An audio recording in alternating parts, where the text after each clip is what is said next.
하나님 말씀 누가복음 7장 36절에서 50절. 누가복음 7장 36절에서 50절. 제가 가지고 있는 성경은 신약 102페이지입니다. 누가복음 7장 36절에서 50절. 우리 한 절씩 교독하겠습니다. 한 바리새인이 예수께 자기와 함께 잡수시기를 청하니 이에 바리새인의 집에 들어가 앉으셨을 때에 그 동네에 죄를 지은 한 여자가 있어 예수께서 바리새인의 집에 앉아 계심을 알고 남유다문 복합을 가지고 와서 예수의 뒤로 그 발 곁에 서서 울며 눈물로 그 발을 적시고 자기 머리털로 닦고 그 발에 입 맞추고 향유를 부으니 예수를 정한 바리새인이 그것을 보고 마음에 이르되 이 사람이 만일 선지자라면 자기를 만지는 이 여자가 누구며 어떠한 자 곧 죄인인 줄을 알았으리라 하거늘. 예수께서 대답하여 이르시되 시몬아 내가 내게 이를 말이 있다 하시니 그가 이르되 선생님 말씀하소서. 이르시되 빚 주는 사람에게 빚진 자가 둘이 있어 하나는 500데나리오를 줬고 하나는 50데나리오를 줬는데 갚을 것이 없으므로 둘 다 탕감하여 주었으니 둘 중에 누가 그를 더 사랑하겠느냐?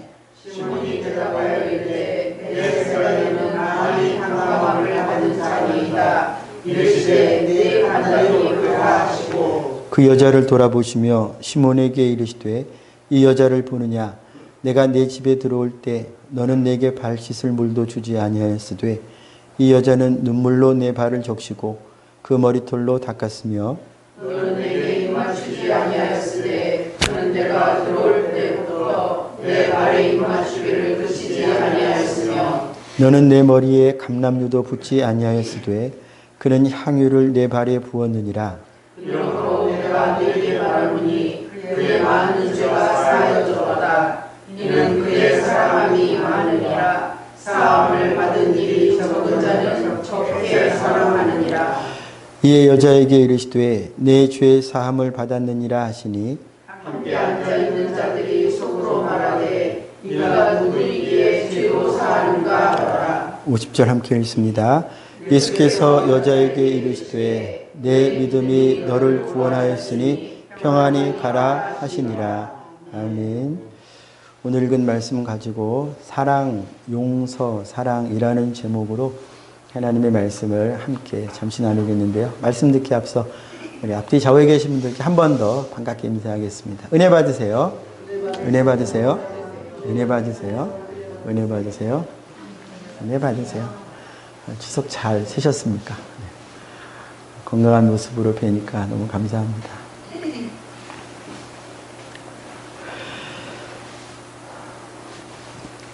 추석이요.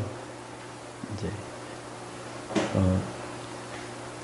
우리 영혼에게는 하나님을 섬기고 따라가고 매일 성장해야 하는 우리 영혼의 입장에선 제가 볼 때에는 그렇게 유익한 날은 아닌 경우가 많다.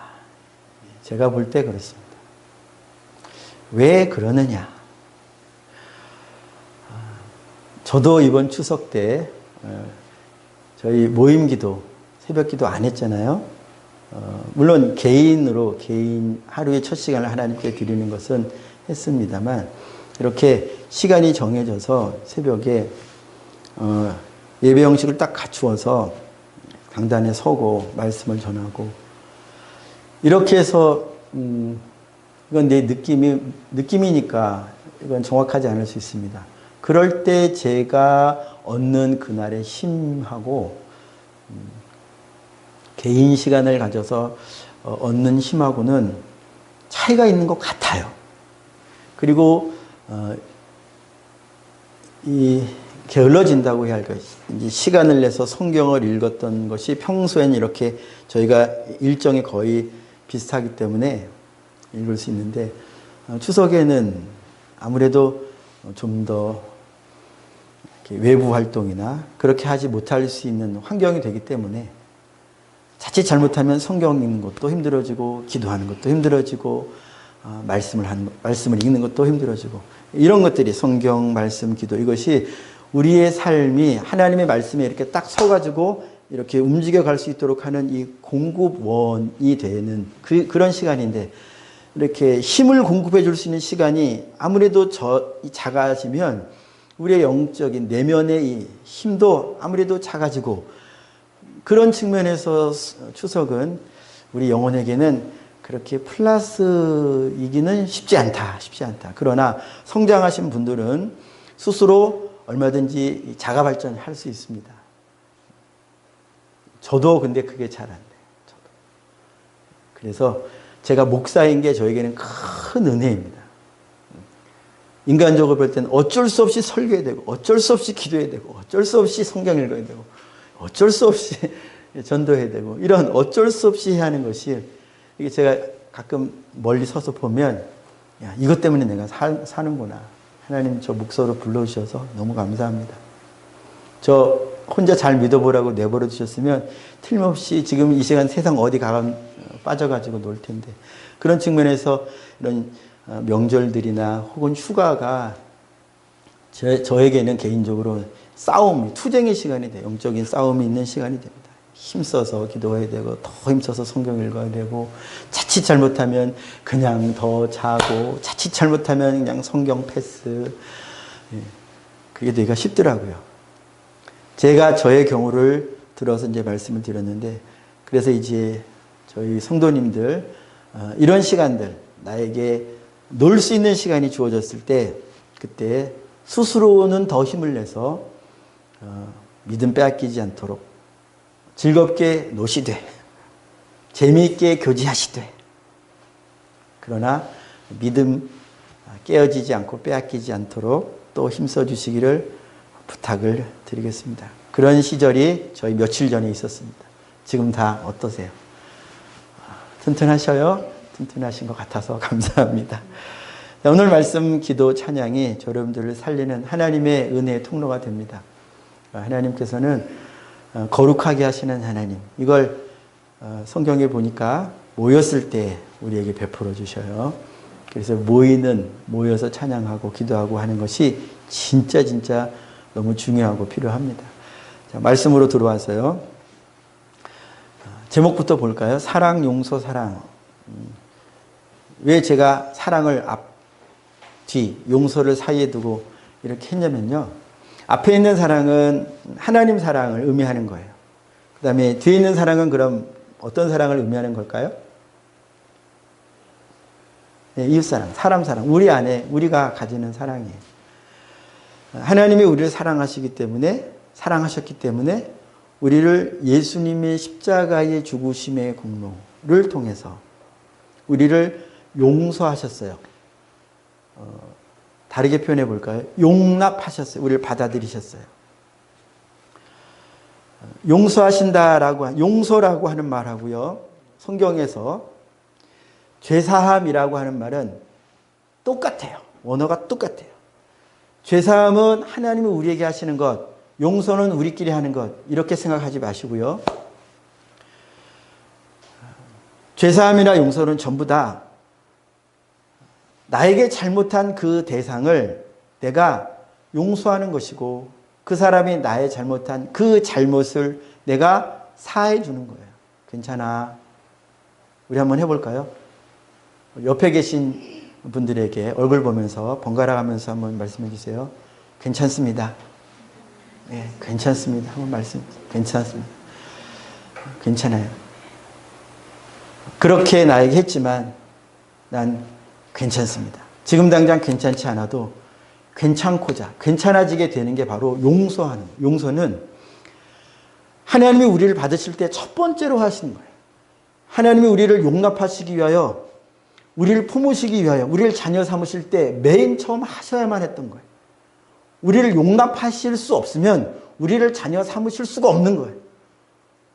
우리를 용납하실 때 자녀의 권세도 주시고 뭐 이런 은사도 주시고 저런 권세, 능력도 주시고 하는 것이지 우리를 하나님이 용납하실 수 없으면 즉 우리를 용서하지 않으시면 우리는 하나님으로부터 오는 어떤 좋은 것도 받을 수가 없습니다. 그래서 하나님의 사랑으로 말미암아 그리스도의 십자가의 공로, 그리스도를 통해 우리가 하나님의 용서를 받게 되었고, 그래서 우리에게 이제 사랑이 생겼어요. 이 사랑은 하나님께 받은 사랑이에요. 이 사랑은.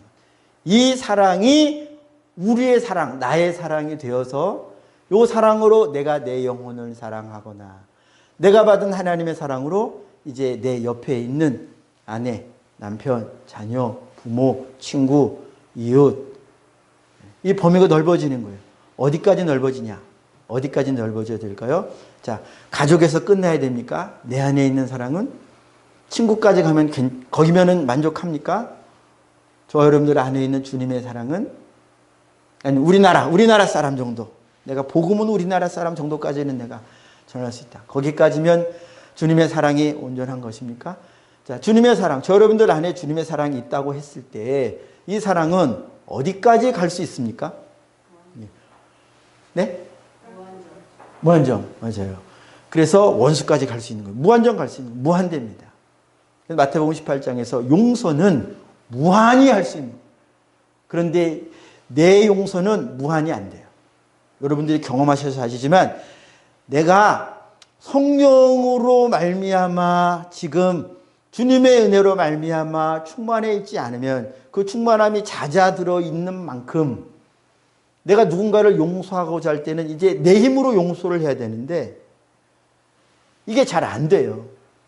내 힘으로 용서를 하려고 할 때는 자존심도 튀어나오고 내 생각도 간섭하고 다른 사람의 말도 간섭하고 어떤 상황도 덜컥 간섭하고 온갖 것들이 하나님의 말씀을 따라 용서하지 못하도록 하는 방해자 노릇을 하는데 이 용서를 내가 못한다 이거예요.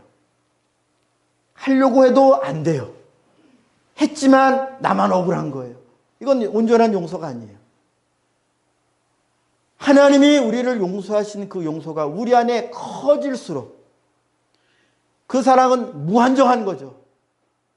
왜요? 지금도 저 여러분들이 서로 나누었습니다만 용서가 무한히 가능하다면 주님께서 용서가 무한히 되는 것이라고 분명히 말씀하셨으니까 우리는 내가 누구에겐가에게 친절한 마음을 회복시켜서 그 사람은 나에게 잘못했지만 그 사람은 분명히 나에게 잘못했지만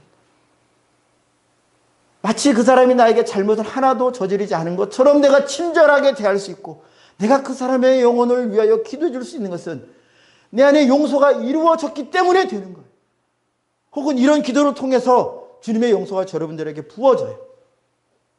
하지만 하나님의 용서를 받았다고 하는 저 여러분들이 주님의 사랑이 사실은 조그마하면 내가 다른 사람을 용서하는 것이 조그마해지는 거예요.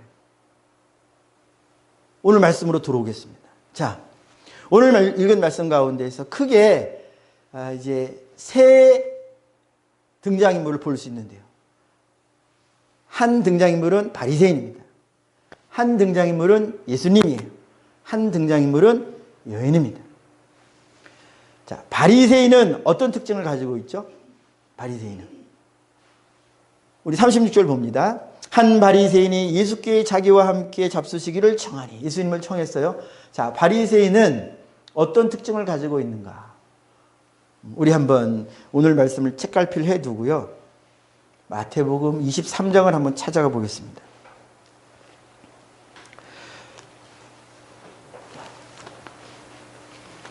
마태복음 23장.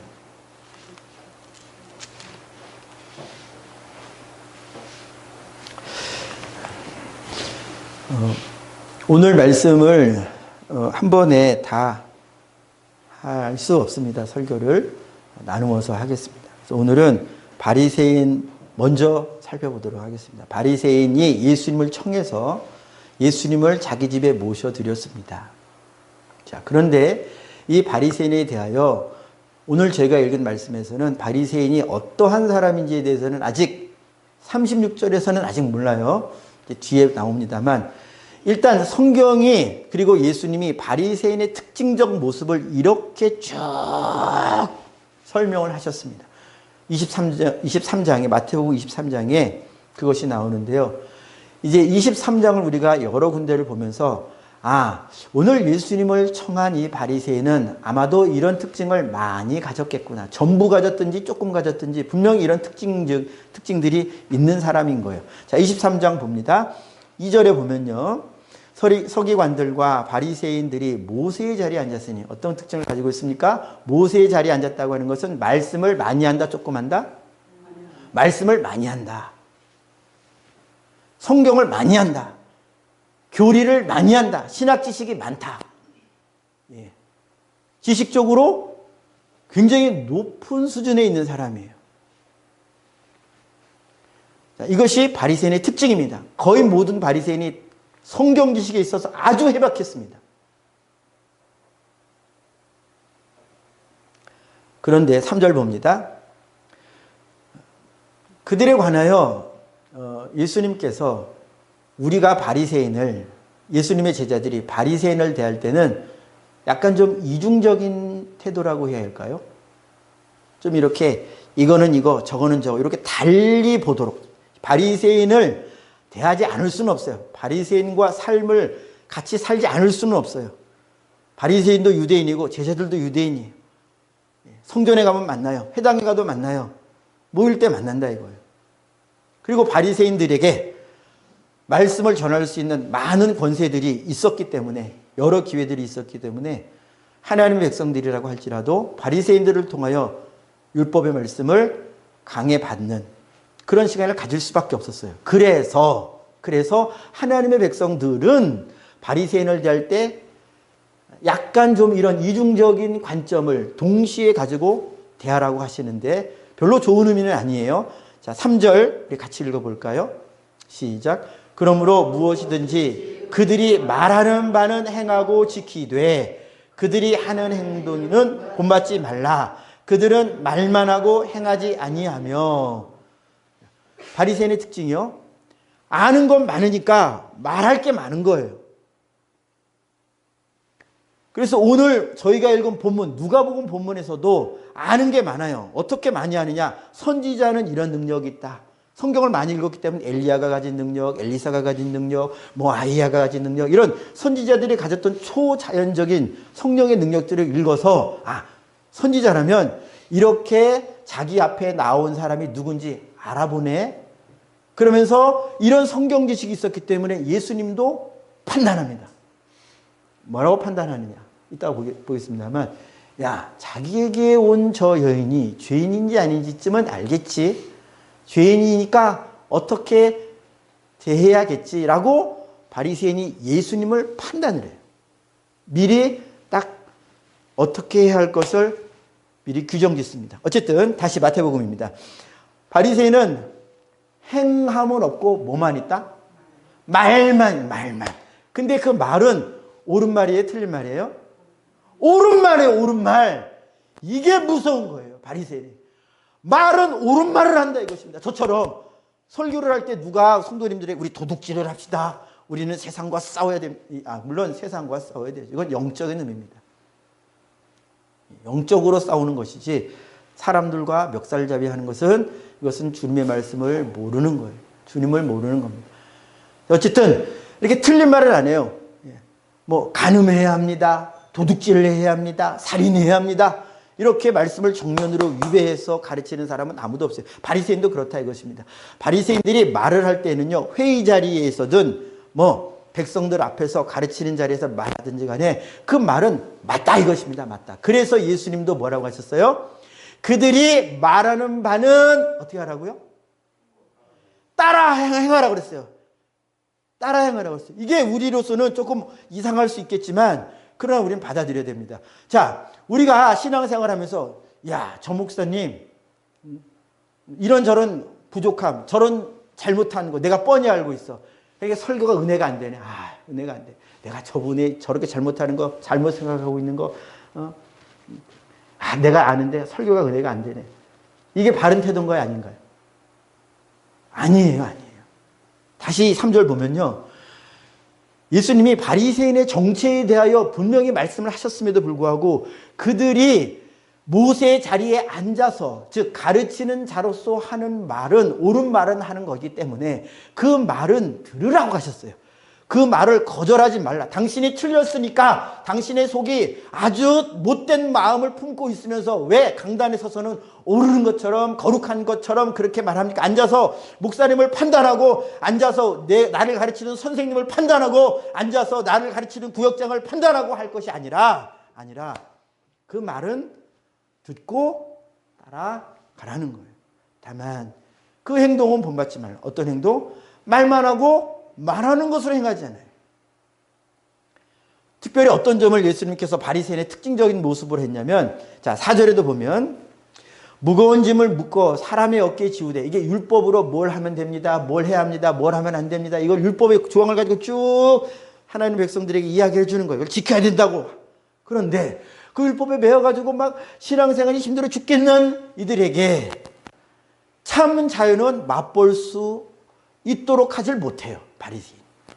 해야 된다, 말해야 된다는 많이 있는데, 정말 그것을 할 때에 얻는 자유, 하지 않을 때의 진짜 자유, 이건 성령으로 되는데 그거는 못 준다 이거예요. 바리새인. 죄에 매여 있는 자들, 삶의 고통에 매여 있는 자들을 주님께로 인도하지를 못해요. 그래서 사람의 어깨에 지우되 자기는 이것을 한 손가락으로도 움직이려 하지 아니하며, 그러니까 남의 곤란과 어려움에 대하여 말은 해요. 말은. 자, 직장 가지셔야죠. 직장 가지셔야죠. 아, 일하셔야죠. 맞죠? 맞는 말이에요. 힘을 내셔서 똑바로 살아야죠. 맞는 말이에요. 그러나 그 사람에게는 그것을 감당할 수 있는 힘이 없어요. 힘이 없으니까 다른 사람들이 보기에도 아주 못난, 그래서 어떤 사람은 노숙자가 되기도 하고, 아니 저렇게 사지가 멀쩡해가지고 왜 직장을 안 가죠? 왜냐? 그 마음이 깨어져 있고 무너져 있기 때문에 그런 거예요. 내가 볼 때는 맞죠? 내 판단이. 왜 안 해? 왜 이걸 해야 되는데 안 해? 아, 그 관점은 맞겠죠. 그러나 그 속에 그 마음이 무너져 있고 그 사람이 그것을 행할 수 있는 속의 힘이 없는 걸 인정을 안 하는 거예요. 그걸 불쌍히 여길 눈은 없는 거예요. 그 영혼이 불쌍하게 보여지는 그 눈은 없어요. 그래서 말은 맨날 맞는 말만 한다 이거예요. 너 왜 그거 못해? 너 왜 그거 못해? 이 모습이 제 모습이더라 이거예요. 맨날 자녀들에게 너 왜 그거 못해? 이렇게 쉬운 거를 왜 못해? 조금만 생각하면 되잖아. 이게 바리새인의 모습이에요. 이게 제 모습이에요. 여러분, 옳은 말 하는 거는 다 해요. 마귀도 참소할 때 옳은 말 가지고 해요. 하나님의 율법 가지고 합니다. 하나님 말씀 가지고 참소해요. 마귀가 옳고 그름을 모르는 자가 아니라 마귀는 살릴 생명을 줄 수 없는 존재예요. 맨날 그거 가지고 죽이려고 하고, 이렇게 잘못했는데요, 이렇게 잘못했는데요, 늘 고발하는 자, 늘 고발해요. 늘 하나님의 백성이 뭐 조금만 잘못하면 늘 쪼르르 하나님을 쫓아가지고 고발하는 그런 자라 이거죠. 용납을 못해. 용서를 안 해. 마귀에게는 용서라는 것이 없어요. 그 사람을 용납하고자 하는 이 마음이 없다 이것입니다. 나에게 손해를 끼쳤으면 반드시 갚아야 돼. 나를 기분 나쁘게 하면 반드시 갚아야 돼. 넘어가는 법이 없어요. 그 사람이 잘못하면 꼭 지적을 해야 돼. 물론 잘못한 것을 내버려 두면 안 되죠. 그러나 지적하고 막 푸시하는 것과 그 사람이 그렇게 그 얽혀 있는 죄에서 빠져나올 수 있도록 내가 보탬이 되고 힘이 되고, 때로는 보호막이 되어주기도 하고, 때로는 옳은 길로 인도해주는 선생이 되어주기도 하고, 그래야 되는데 이 바리새는요 자꾸 의무는 짊어주는데 그것을 감당할 수 있는 삶이 되도록은 못하더라. 이게 바리새인의 특징이에요. 저 여러분들은 어떻습니까? 계속 봅니다. 바리새인의 특징이, 자 5절도 봅니다. 그들의 모든 행위를 사람에게 보이고자 한다. 행위를 사람에게 보이고자 한다. 그래서 교회에서요, 자 이게 신앙 공동체죠. 믿는 사람들 앞에서 자기의 행위를 보이고자 해요. 아, 내가 이렇게 봉사를 했습니다. 내가 이렇게 헌물을 했습니다. 내가 이렇게 찬양을 했습니다. 내가 이렇게 설교를 했습니다. 내가 이렇게 전도를 했습니다. 내가 이렇게 헌금을 했습니다. 내가 이렇게 금식을 했습니다. 내가 이렇게 능력을 행했습니다. 내가 했습니다. 내가 했는데, 그러니까 나를 알아주세요. 이렇게 잘된 일의 영광을 나에게 돌려주세요. 바리새인의 특징, 무슨 신앙생활을 했는데요. 신앙생활을 했는데 잘했어요. 잘했는데 잘하는 그걸 뭐 때문에 하느냐. 하나님을 사랑해서, 하나님이 좋아서, 하나님의 말씀에 복종하기 때문에, 그분이 기뻐하는 일이기 때문에, 그래서 했기 때문에, 그 다음엔 하나님이 기뻐하시고 하나님이 영광 받으시면 나는 그만이에요. 그것으로 나는 만족해요. 그러나 하나님의 영광을 위해 하지 않기 때문에 하나님을 위해서 했다고 하면서 내가 영광 받는다. 그래서 주보에 이름이, 내 이름이 나야 되고, 그래서 무슨 예배당을 짓는데 내가 큰 헌금을 하면, 또 교회도 그러잖아요. 목사님들도 무슨 판을 만들어 가지고 이름을, 거기에 헌금한 사람들 이름을 쭉 적습니다. 저는 그걸 좋은 의도로 받아들이고 싶어요.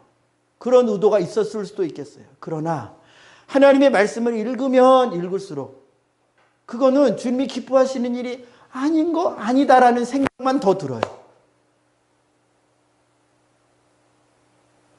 사람에게 보이려고 한 게 아니면 내 이름이 안 나는 것이 뭐가 문제예요? 내 이름이 거기에 안 적히는 것이 뭐가 문제예요? 내가 정말로 하나님의 영광을 위해 했으면 내 이름은, 내가 한 행동은 어디에 기록돼요? 성경은 기록했죠. 주님이 내 행위는 하나님의 행위록에 다 기록된다 그랬잖아요. 거기에 기록되면 끝 아니에요?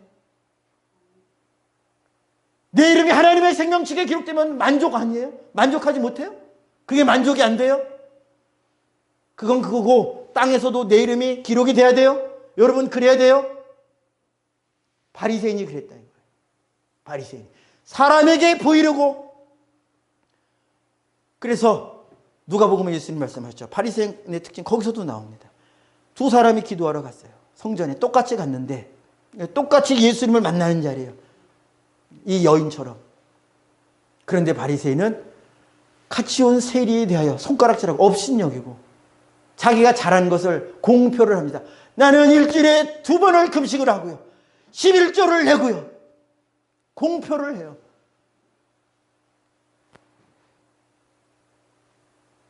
도색하지 않고요. 불의하지 않고요. 간음하지 않습니다. 잘했어요. 그런데 바리새인은 어떻게 한다고요? 그 자기가 잘한 걸 하나님께 영광 돌려드리고 끝내는 게 아니고 사람 앞에 공표를 한다. 공표. 다른 사람이 알아주지 않으면 내 입으로라도 공표를 한다. 내 입으로. 그래서 그 사람이 어떤 신앙생활을 했는지 그 사람이 다 얘기를 해서 사람들이 다 알아요. 그 사람이 뭘 잘했는지. 여러분, 내가 잘한 신앙생활은 피치 못하게 어떤 간증할 기회가 돼서 하나님께 영광 돌려드리기 위하여 주님의 이름을 드러내기 위하여 간증하는데 잠깐 내 이름이 나타날 수 있을지 몰라도, 여러분, 간증은 하나님께 영광을, 나를 구원하시고 내 삶에 역사하신 하나님을 자랑하고 그분의 영광을 나타내기 위하여 하는 간증이어야 하지, 내가 예전에 이런 생활 이렇게 했다. 주님, 제가 이렇게 병을 고쳤는데요. 주님, 제가 이렇게 설교를 잘했는데요. 주님, 제가 이렇게 선지자 노릇을 했는데요. 주님, 제가 이렇게 헌금을 많이 했는데요. 제가 이렇게 봉사를 많이 했는데요. 이거 누가 하는 얘기냐? 바리새인이 하는 얘기예요. 바리새인이. 여러분, 이런 바리새인이 예수님께 어떤 평가를 들었는지 아십니까? 자, 뒤로 쭉 넘어가겠습니다. 마태복음 23장 26절. 맨 앞에 뭐라고 했습니까? 눈 멀었다 그랬죠. 우리가 마태복음 앞서서 다뤘을 때에 마음의 눈, 등불 얘기할 때에 그 관점에서 볼 때 바리새인은요, 눈먼 자예요. 눈먼. 하나님의 세계, 하나님의 일을 하나도 몰라요. 자기는 분명히 하나님의 일을 한다고 하는데 사실은 하나님과 전혀 상관없는, 그래서 눈이 먼 자예요. 그 속에 25절 바리새인 속에 탐욕과 방탕이 있다고 했어요. 여러분들 안에는 탐욕과 방탕이 없습니까? 없으면 얼마나 없습니까? 있으면 얼마나 많이 있습니까? 없는 사람 저는 있을 수 있다고 봐요.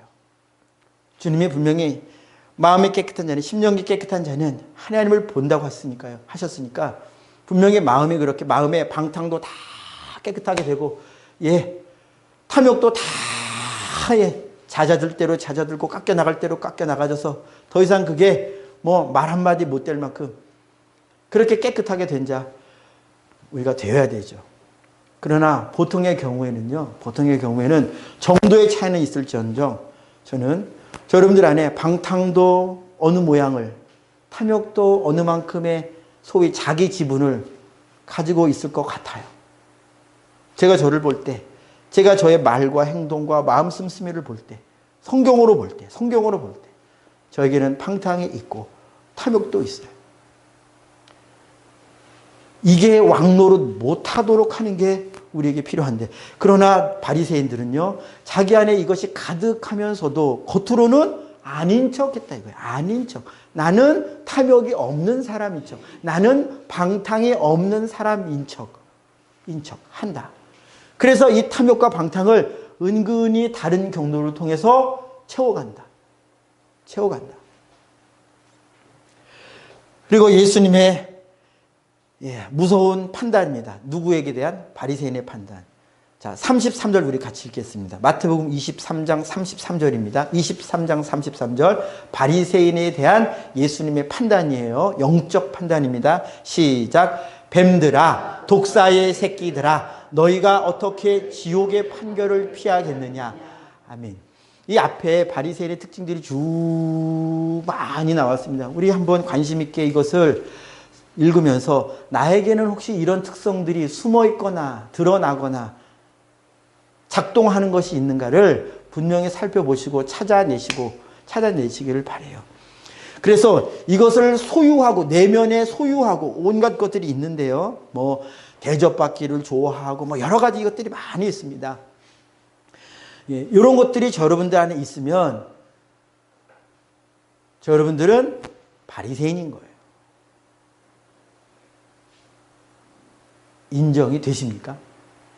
만약에 마태복음 23장에 있는 바리새인의 특징들, 주님이 쭉 읊어가신 이 특징들이 여러분들 안에 있으면, 많이 있으면 있을수록 많이 바리새인 닮은 것이고요. 이 바리새인 특징이 없으면 없을수록, 적으면 적을수록 여러분들의 말도 주장 못해요. 여러분들의 생각도 주장 안 해요. 여러분들의 걸음도 주장 못해요. 그리고 말씀이 여러분들의 생각을 인도하시고, 여러분들의 걸음을 인도하시고, 여러분들의 언어 행실을 인도하실 그 정도면, 그러면 바리새인으로부터 이제는 예수님으로 많이 닮은, 많이 성화된 삶이겠죠. 어쨌든 결론적으로 바리새인의 특징은요, 영적으로 뱀이라 그랬어요. 독사의 새끼라 그랬어요. 자, 성경에서 뱀은 누구를 가리킵니까? 사탄 마귀를 가리키는 거예요. 겉으로는 하나님의 일, 금식도 하고 헌금도 하고 봉사도 하고 말씀도 가르치고, 마태복음 7장에 보니까 심지어 능력도 행했는데, 능력도. 무서워요. 어떻게 분별하라는 거예요, 도대체 목사님들을? 어떻게 영적 리더를 어떤 식으로 분별할 거예요? 이 사람이 참된 목자인지 가짜 목자인지. 여러분들에겐 정말로 큰 숙제가 주어진 겁니다.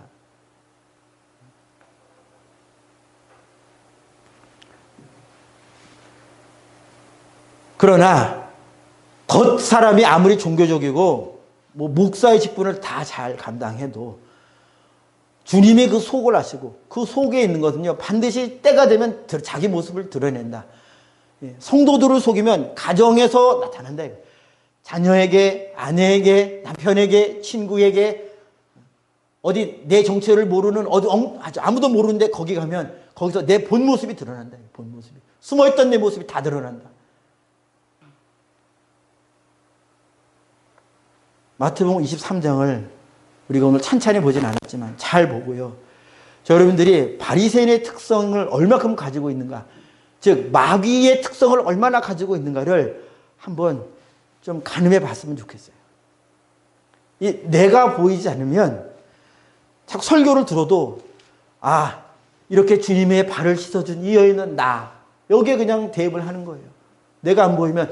그리고 예수님께 책망받는 이 바리새인은 나와 상관없는 사람으로 자꾸 이 바리새인은 저 사람이고 이 여인은 내 모습이겠지. 나는 이 여인처럼 될 거야. 나는 이런 여인일 거야. 주님이 여기 계시다면 나는 이 여인처럼 할 거야. 생각하시겠지만 정말 그럴지 아닐지는 아무도 몰라요. 돼봐야 하는 것입니다. 자, 그래서 바리새인은요, 영적으로 뱀이고 독사의 새끼다라고 하는 판결을 주님께 받았어요. 예, 이건 결정이 난 겁니다. 다시 이제 우리가 누가복음으로 돌아와서 오늘은 바리새인만 봅니다. 이 바리새인도 누구를 청했어요? 이런 바리새인도 누구를 청해요? 예수님을 청할 수 있다. 아까 마태복음 23장에서 본 그 바리새인이 이 종교 생활을 통해서 하나님을 속이려고 하고 성도들을 속이려고 하고 교회를 속이는 일을 할 수 있었던 것처럼 똑같이 오늘도 여러분들이 깨어있지 않으면 내가 나를 속이고 나도 모르게 성도들을 속이고 나도 모르는 사이에 하나님을 속이는 것, 나는 그런 의도가 아니었다고 생각하지만 다른 사람이 볼 때는 저 사람은 앞장 세우고 이름 안 내고 인정해 주지 않으면 일을 안 하려고 해. 이름 나는 일이 아니면 안 하려고 해. 저 장로님은 화장실을 청소하는 일을 본 적이 없어.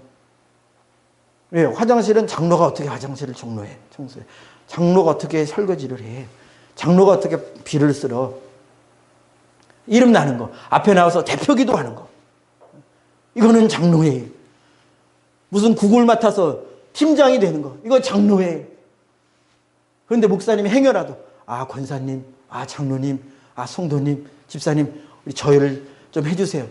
그럼 속으로 나한테 저런 일을 시켜?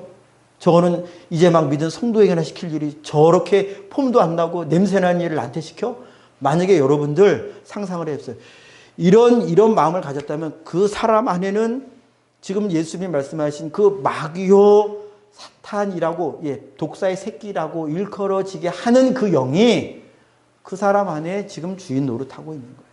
제가 우리 성도님들에게 혹은 성도님들이 누군가가 저에게 어떤 말을, 어떤 권유를, 어떤 부탁을 했을 때에 저 여러분들에게 어떤 반응이 나오는가를 한번 스스로 잘 보세요. 제가 권사님에게, 무슨 집사님에게, 아무개에게, 누구에게 어떤 부탁을 했을 때 여러분들 안에 어떤 반응이 나오는지 한번 여러분들이 마음을 보라 이것입니다. 그걸 잘 보라 이거예요. 목사님이 뭘 몰라서 그걸 부탁하는 게 아니에요.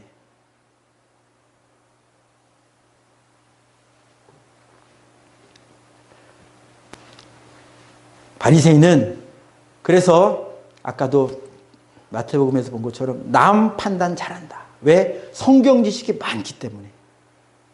그래서 오늘 말씀으로 이제 돌아옵니다. 그래서 37절부터 보겠습니다. 그 동네에 죄를 지은 한 여자가 있어. 이 표현은요, 이 여인은요, 어떤 죄인이냐면, 우리로 한번 생각을 해보죠. 우리 안에, 우리가 서로 다 죄인이라고 말할 수 있겠습니다. 그런데 동네의 죄인이라고 할 만하면 이 죄는 어떤 죄일까요?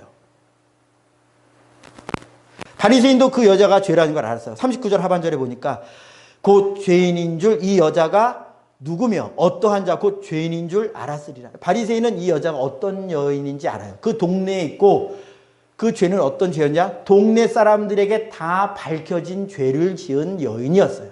그러면 예를 들어서 어떤 죄일까요? 남자의 대표적인 죄는 직업군이 있죠. 직업군. 성경에서 나오는 누구도 이 사람을 가리켜 죄인이라고 안 하는 사람이 없어요. 대표적인 직업군. 남자 중에.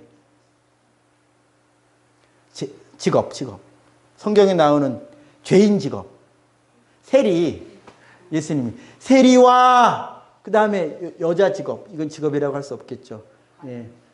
창녀예요. 성적 불의한 상태. 그러니까 동네에 세리가 남자의 대표적인 죄의 직업이라고 한다면 이 음행한 죄.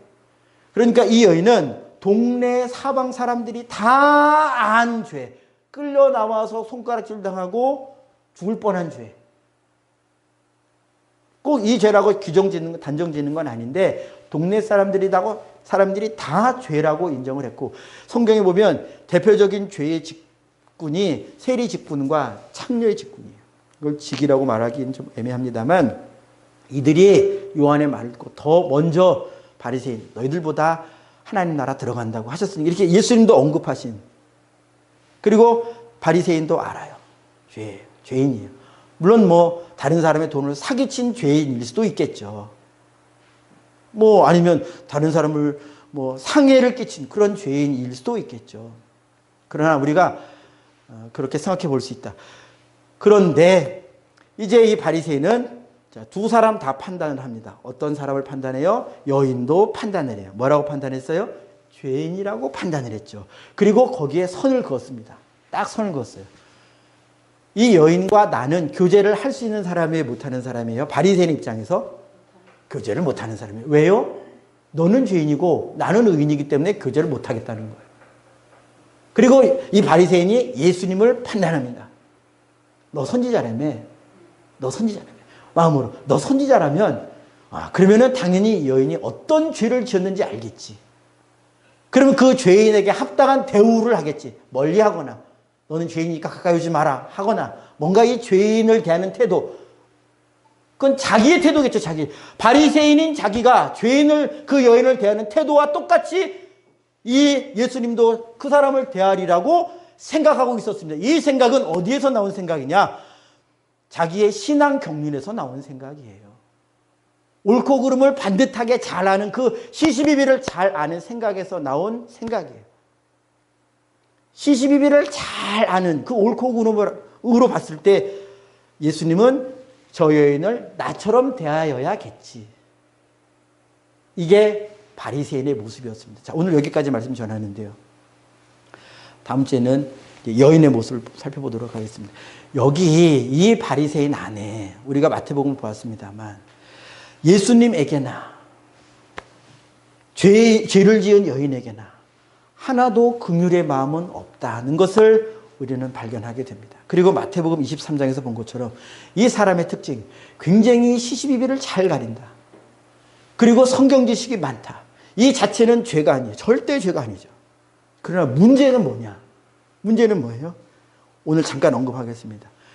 죄인인 자들에게 대하여, 연약한 자들에게 대하여 그의 죄 지음과 그의 연약함을 내가 손을 긋고 그리고 그 사람을 용납하지 않는다는 거예요. 그 사람을 내가 용납하지 않는다는 거예요. 용서하지 않는다는 거예요. 일단 이 부분까지만 대략 다루고요. 이제 다음 주와 그 다음 주에 걸쳐서 계속 다루도록 하겠습니다. 자, 우리 기도하겠습니다.